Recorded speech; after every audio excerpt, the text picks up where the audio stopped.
Either be fired or accept a massive pay cut. Okay, I'll take the firing. I worked for a company for 14 years. I loved working there for 12 of those years. There were two main parts to the job. The first part was the sales side of things. This was away from the office in the customer's location. This involved quite a bit of driving, and on a couple of occasions, flying abroad to work face to face with the customers to deliver a high quality product.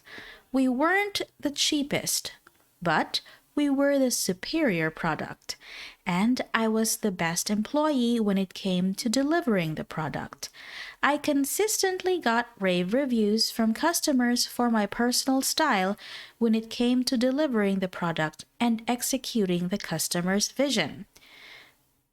I got a huge amount of repeat business, and I got a lot of new business through word of mouth, with customers recommending the company based on their experiences with me.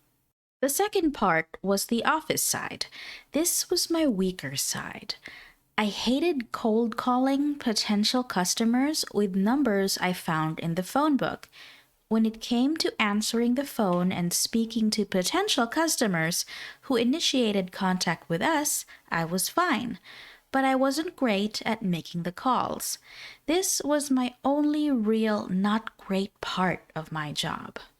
So, in the office, I wasn't asked to make any calls.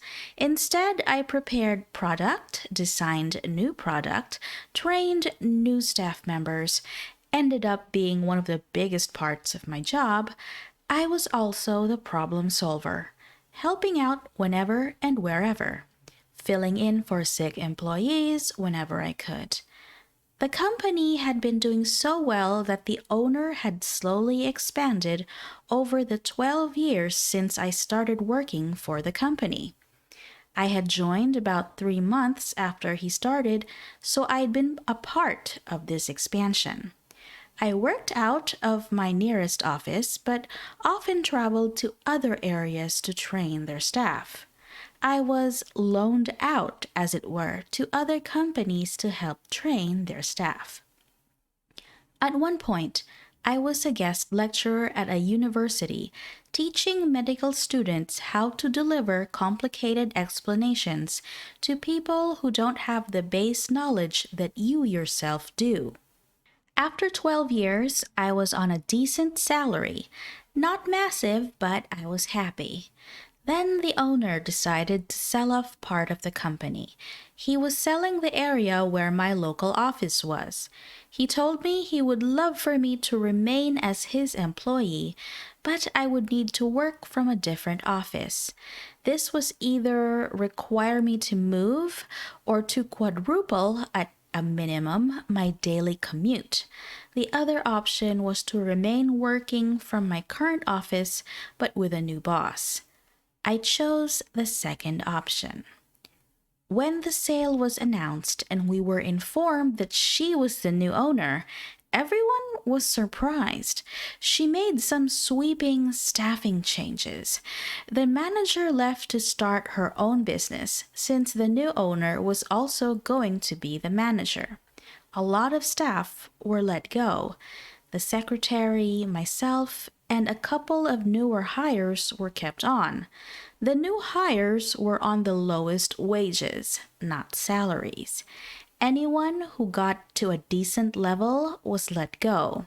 Since almost everyone was on a 0 hours contract, she was able to do this. While technically it was a new company for the customers, it was the same old business. The company still had the same trading name.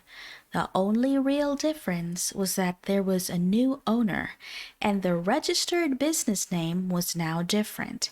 As far as the customers were concerned, nothing had changed. My job for the first few months after the sale was to train up the remaining staff to replace the more experienced staff members who had been let go. I recommended a couple of new hires who I had experience working with in the past.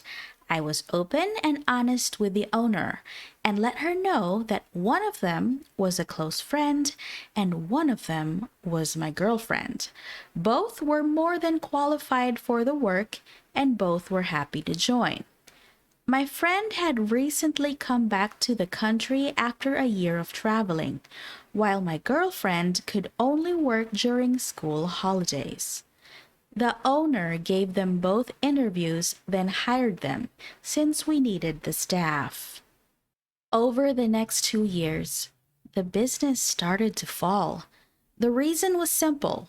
The new owner decided to try and maximize profits by increasing prices while decreasing the quality of the product. For new customers, this wasn't noticeable. They just thought we were expensive and the product wasn't the best. But for old customers who had been with us for over 10 years, they immediately noticed. They were being charged more and were receiving less or even worse quality. So the owner doubled down and increased prices again. 95% of our old customers left us. New customers almost never became repeat customers. Complaints skyrocketed. While all this was going on, our staff turnover rate was ridiculous. People left after a few months when they realized that the minimum wage they were being paid wasn't worth it. Under the old owner, the average hourly wage for new employees was around 2.5 times the minimum wage.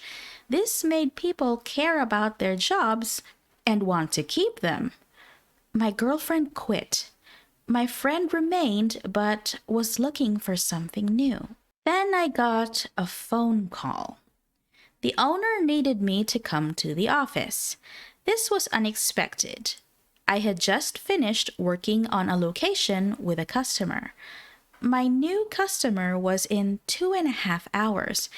It was an hour and a half drive away. The office was about an hour and 10 minutes away from both locations. If I drove back to the office, I would have about 5 minutes in the office before leaving. My mileage was paid above my regular salary, so I was saving the company money by doing this. Also, parking was a nightmare around the second location, so I intended to get there as early as possible to find parking, then read a book. The manager didn't care. She needed me to return to the office. So I did. I arrived back to be handed a letter by the owner. It was informing me of a disciplinary meeting to take place in a couple of days' time. I could bring a witness along if I so desired. This knocked me for 6. I was the best employee. I read through her list of complaints about my performance and started working on my defense. At the meeting, I declined to have a witness. Instead, I decided to record the audio of the entire meeting on my phone without informing her. Where I live, this is legal, and I didn't need consent. The boss's witness was her friend, who she had met at yoga and hired for an office role, firing the secretary who had been there long before the takeover. Every point she raised, I could counter. They ranged from the week, like, "You were unavailable to work for a week in August." I booked a week's holiday so I could attend my cousin's wedding on the other side of the country and turn it into a holiday. To the pathetic, "You were late for work on the 12th of May. Is that the day my car broke down and I called the office to let you know?" "I don't know." "I do. Here's the receipt from the garage dated May 12th. To the downright lies. This one I can't write as a quote. Basically, she accused me of gross misconduct for breaking health and safety laws in the way I was delivering a product for a customer. I hadn't broken health and safety laws. I knew exactly what I was doing since, as I've mentioned already, I had been doing this for 14 years at this point. She had witnessed me do this on multiple occasions and had never mentioned it before because it wasn't an issue. She even had me train staff in this specific delivery method because it wasn't an issue. She finished her list by telling me that she doesn't want to lose me, but she can't justify keeping such a poor employee at my current salary. I had two choices. I could either sign a 0 hours contract and work for minimum wage, or she could fire me with 2 weeks' notice. I countered that she would have to give me 12 weeks' notice, since my contract guaranteed me 1 week's notice for every year of employment, up to a maximum of 12. She argued that I had only been her employee for 2 years, since before then I worked for the previous owner. I informed her that with how the business takeover had run, it counts as continuous employment. I quoted the exact law and code that backed me up. She asked for a 30-minute break in the meeting to let me think about her offer. She went to call her lawyer. Let's stop here for now. For part 2, please click the link down below. Thanks so much for watching, and I hope to see you in that video. Bye!